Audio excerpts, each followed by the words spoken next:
깜빡이를 켠 저거 같은데, 여기에 사람이 타서 핸들을 만지거나 조작하려고 하면 경고음이 울리고 그 웨이모 관제센터에서 전화가 온대요. 웨이모 측은 사람이 운전할 때보다 오히려 안전하다라는 입장입니다.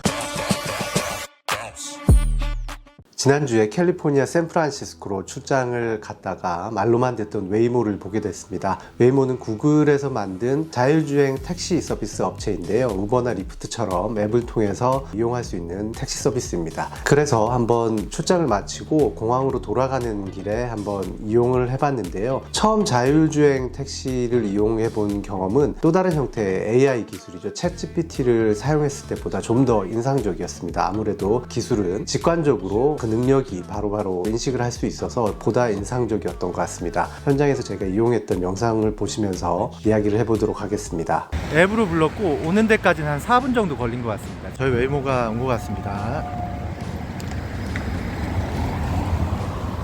여기 돌아가는 게 이렇게 라이더와 센서 있는 것 같습니다. 제규어 차량을 이용해서 운영을 하고 있고요.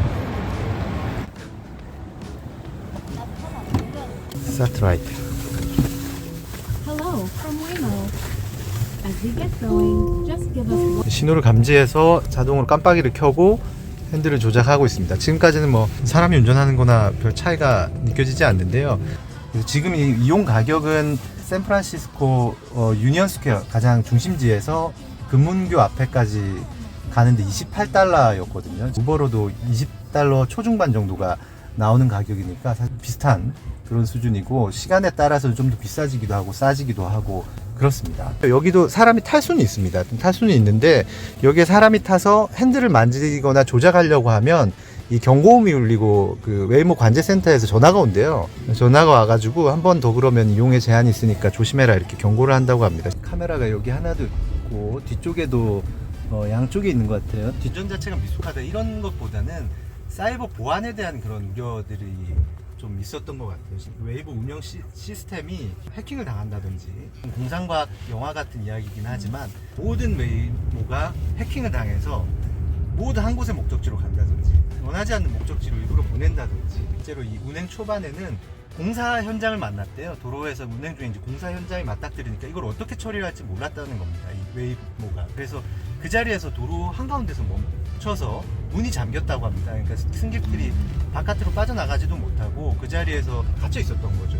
제가 생각하기에는 이 웨이모 시스템의 이 주행 능력을 보니까 운전 실력은 오히려 뭐 저보다 나은 것 같아요. 저보다 나은 것 같은데 혹시나 있을지 모르는 소프트웨어의 결함이나 해킹 가능성 이런 것들이 조금 더 안전에 위험한 위협사항이 아닌가 그렇게 생각합니다. 그렇지만 이것 역시 데이터가 이제 쌓이면 쌓일수록 돌발 상황에 대한 대처 능력도 아마 더 개선이 될 거고요. 그리고 보안 같은 경우에도 사실 이 웨이모가 구글의 자회사기 때문에 구글이 가지고 있는 그런 보안, 사이버 보안 노하우를 적용하면 이런 문제는 크게 걱정할 필요는 없는 것 같습니다. 주행은 알아서 하지만 관제센터에서 그 워칭은 하고 있다고 하네요. 이야기를 나누는 사이에 다 온 것 같습니다.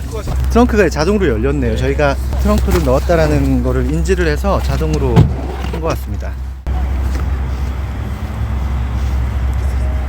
웨이모가 서비스를 시작한 것은 2018년인데요. 테스트 형식으로 운영을 하다가 실제로 사람이 없이 이렇게 운영이 되기 시작한 건 2023년이라고 합니다. 그동안의 누적 데이터는 한 3,300마일 정도 된다고 하는데요. 샌프란시스코 외에도 LA나 피닉스 이런 곳에서 운영을 하고 있습니다. 자율주행 택시 서비스를 운영하는 곳은 지금 현재로서는 웨이모가 좀 유일한 것으로 보이는데요. 사실 얼마 전까지 GM에서 개발했던 자율주행 택시 서비스인 크루즈도 운영이 됐었습니다. 그런데 크루즈 같은 경우에는 이제 2023년 10월에 사고가 발생을 하면서 운행을 지금 중단한 상태입니다. 당시에 보행자 한 명이 크루즈 앞에 넘어지게 됩니다. 근데 크루즈가 넘어진 보행자를 한 6m 정도 이렇게 끌고 나가는 그런 사고가 발생했습니다. 당시 사고로 인해서 CEO가 사임도 했고요. 운행 중이던 수백 대의 차량을 리콜하기도 했습니다. 그럼에도 불구하고 지난해 우버는 올해 다시 이제 GM의 크루즈 차량을 이용해서 무인 자율주행 택시 서비스, 우버 서비스를 제공하겠다 하겠다라는 계획을 발표하기도 했습니다. 이 밖에도 지금 경쟁이 좀 치열한데요. 영미권에서는 아마존도 죽스라는 자율주행 택시 서비스를 준비 중에 있습니다. 그 외에도 이제 테슬라도 사이버캡이라는 로보택시 서비스를 2027년 상용화할 것이라는 전망이 많은데요. 이거 같은 경우에는 페달도 없고 운전대도 없이 자율주행 전용 이제 차량으로 만들어서 자체적으로 무인운전 택시 서비스를 하는 계획입니다. 국내에서도 KG 모빌리티가 자율주행 전문기업 SWM과 협력해서 코란도 이모션으로 현재 강남에서 소수의 이제 차량을 시험 운행 중이라고 합니다. 자율주행 택시 서비스에서 가장 먼저 이제 논의되는 주제는 바로 안전인데요. 웨이모 측은 사람이 운전할 때보다 오히려 안전하다라는 입장입니다. 사고율 자체가 많이 낮다라는 것인데요. 웨이모가 3,300만 마일의 누적 운영 통계를 보면 에어백이 터지는 정도의 사고는 81% 줄었다. 그리고 부상이 생기는 사고는 78% 정도 감소했다. 이렇게 보고를 하고 있습니다. 그런데 정확하게 그 웨이모와 같은 자율주행 기술이 더 안전한가 하는 것은 좀 기다려봐야 한다라는 의견이 많이 있습니다. 왜냐하면 사망사고 때문인데요. 기존 통계에서 미국의 사망사고는 1억 마일당 1.3명, 그러니까 8,000마일당 1명꼴로 사망이 발생한다고 합니다. 그런데 지금 웨이모는 3,300만 마일의 운영 기록만 가지고 있기 때문에 아직까지 사망자 1명이 발생하는 그런 비율을 통계를 정확하게 알 수가 없는 것이죠. 그래서 사고율이 좀 더 낮더라도 만약에 사망사고 비율이 좀 더 높다면 자율주행 기술이 더 안전하다고 얘기는 하기는 어려운 것이죠. 그 외에 이제 또 논의가 되는 것이 경제 파급력인데요. 일단 맥킨지에 따르면 그 차량 자체만으로 해도 엄청난 시장이 된다고 합니다. 2035년이 되면 자율주행 승용차 차량이 연간 4천만 달러, 트럭 같은 경우에는 6,160만 달러가 돼서 둘이 합치면 이제 1조 달러가 되는 거죠. 우리나라 돈으로 연간 1,400조 원 정도의 규모가 된다라고 이야기를 하고 있습니다. 소비자들이 느끼는 체감 서비스도 달라질 수 있는데요. 가격이 저렴해질 수 있다는 겁니다. 인건비가 들지 않는 상태로 택시 서비스를 제공할 수 있기 때문에 저렴해질 수 있다. 그리고 팁도 주지 않기 때문에 이용 요금이 좀 저렴해질 수 있다. 이런 예측이 있습니다. 현재도 우버나 리프트보다 더 저렴하지는 않습니다. 비슷하거나 조금 더 비싼 수준이고요. 만약 대중화가 되고 난 뒤에 서비스 업체들이 인건비가 감축된 만큼 비용을 낮춘다면 가격은 떨어지고 기술의 수혜를 좀 더 광범위하게 누릴 수 있는 그런 좋은 경제가 되는 것이죠. 그렇지만 절감된 인건비만큼 가격을 내리기보다 가격을 유지하면서 마진율을 높이는 방식으로 기업들이 대응한다면 기술의 혁신에도 불구하고 가격은 낮춰지지 않고 경제의 수혜자들도 줄어드는 그런 구조가 됩니다. 다만 생산성은 증가할 것으로 보입니다. 이를테면 이제 장거리 출퇴근자들, 신도시에 거주하시는 분들은 아침 저녁 출퇴근만으로 3시간 이상을 사용하시는 분들이 많은데요. 그 시간을 일을 한다든지 회의를 한다든지 뭐 심지어 부족한 잠을 보충하는 그런 식으로 활용을 할 수 있게 됩니다. 이게 생산성이 높아지는 것이죠. 그리고 차량 자체도 24시간 다니기 때문에 만약에 이 차량이 배송이나 운송에 이용이 된다고 하면 시간을 가리지 않고 배송과 운송을 하기 때문에 생산성이 또 높아지는 것이죠. 미국의 한 연구에 따르면 사고가 감소하고 생산성이 증가하면서 자율주행으로 인한 경제적 이익이 연간 9,360억 달러, 우리 돈으로 이 역시 한 1,000조 원 이상이 될 것이다. 이런 전망이 나오고 있습니다. 그럼에도 불구하고 우려가 있습니다. 바로 일자리인데요. 자동화 시스템이 인간 운전자를 대체하기 때문인데요. 그래서 나중에는 이들을 위한 재교육 프로그램 같은 것들이 좀 중요해질 수 있다. 이런 얘기가 또 벌써부터 나오고 있습니다. 운전을 하고 있는 일자리 보호는 어떻게 할 것인가, 이런 좀 사회적인 논쟁이 또 불거질 수 있는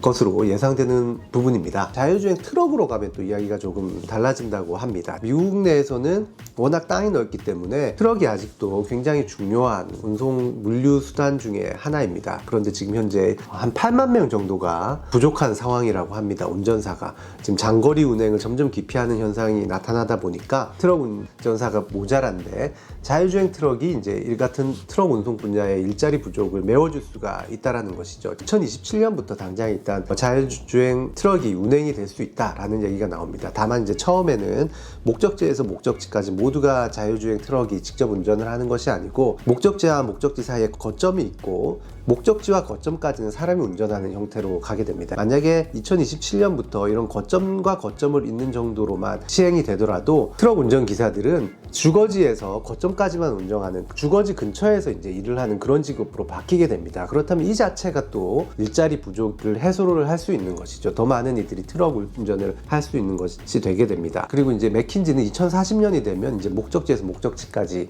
직접 자율 운행이, 트럭이 가능할 것으로 보고 있습니다. 그리고 일자리 외에도 세금에 대한 어떤 변화가 있을 것이다 라는 이야기가 많이 있습니다. 인간이 운전할 때는 사람이 목적지까지 가고 나면 그 차를 이제 세워둬야 합니다. 주차장 요금을 내고 그렇게 되겠죠. 그렇지만 이제 자율주행이 되면 그 도로를 알아서 돌아다니면서 차량 공유 서비스로 이용을 할 수도 있고, 이렇기 때문에 주차 요금이 줄어들게 됩니다. 오리건 대학은 이 정도 수준이 수수료나 벌금이 심각하게 지방 재정의 지속 가능성을 흔들 수 있다. 일부 지방 정부는 채무 불이행의 위험에 처할 수도 있다. 이런 전망도 하고 있습니다. 그래서 일각에서는 이런 부족한 주차장 수입, 그다음에 범칙금 수입 이런 것들을 대체해서 자율주행 차량에 대해서 혼잡 통행료를 부과한다든지 하는 방식으로 어떤 변화가 있을 것이다 라는 전망이 나오고 있습니다. 우리가 인터넷이나 스마트폰 같은 기술 개발의 과거 사례를 되돌아보면 이게 뭔가 하고 놀라는 와중에 이미 기술은 널리 확산돼 있을 가능성이 높습니다. 아마도 이제 주식시장 같은 자본시장, 투자시장은 기술의 변화 속도보다 앞서갈 것이고요. 사회적 제도나 어떤 변한 산업계의 일자리 변화에 대한 적응 속도는 기술의 변화보다 느릴 겁니다. 기술의 변화가 항상 숨가쁘게 느껴집니다.